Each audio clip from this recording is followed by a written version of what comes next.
இரண்டாவதாக யெரொபெயாம் என்ற அரசன் காலத்தில் நடந்த ஒரு சம்பவம்.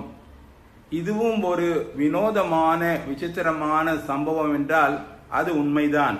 இந்த சம்பவம் நமக்கு தெரியும். தாவீதுக்கு பின் அரசனாக ஆண்டவரால் தெரிந்து கொள்ளப்பட்டவன் சாலமோன். என்றாலும் சாலமோன் தன்னுடைய வயதான காலத்திலே வழிவிட்டு விலகி ஆண்டவரை சேவிக்காமல் பரிசுத்த கடவுளை அவன் துதித்து ஸ்தோத்தரித்து அவருக்கு பணி செய்யத்தக்கதாக, அவரை மகிமைப்படுத்தத்தக்கதாக, அவருக்கென்று உழைக்க பிழைக்கத்தக்கதாக இல்லாமல் தன்னுடைய மனைவிகள் நிமித்தமாக சோரம் போனான். அந்த சோரம் போன ஒரு நிலையிலே ஆண்டவர் அவனிடம் தீர்க்கதரிசியை அனுப்பி கூறுகிறார், உன் ராஜ்யம் பிடுங்கப்படும், பிரிக்கப்படும், பிரித்து கொடுக்கப்படும் என்று கூறினார்.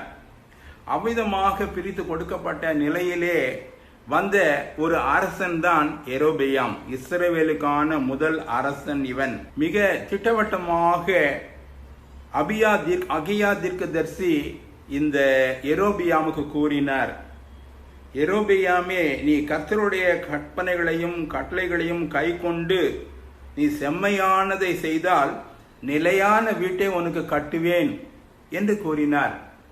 இது ஒரு மிக ஆச்சரியமான ஒரு ஆசீர்வாதமாகும்.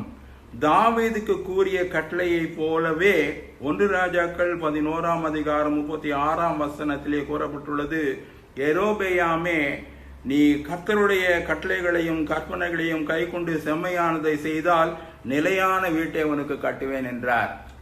கர்த்தர் சொன்னபடியே அவனுக்கு 10 கோத்திரங்கள் பிரித்தளிக்கப்பட்டு அவன் அரசாள ஆரம்பித்தான்.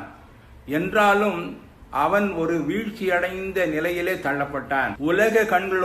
உலக கண்ணோட்டத்தோடு தன் மக்களை பார்த்தான்.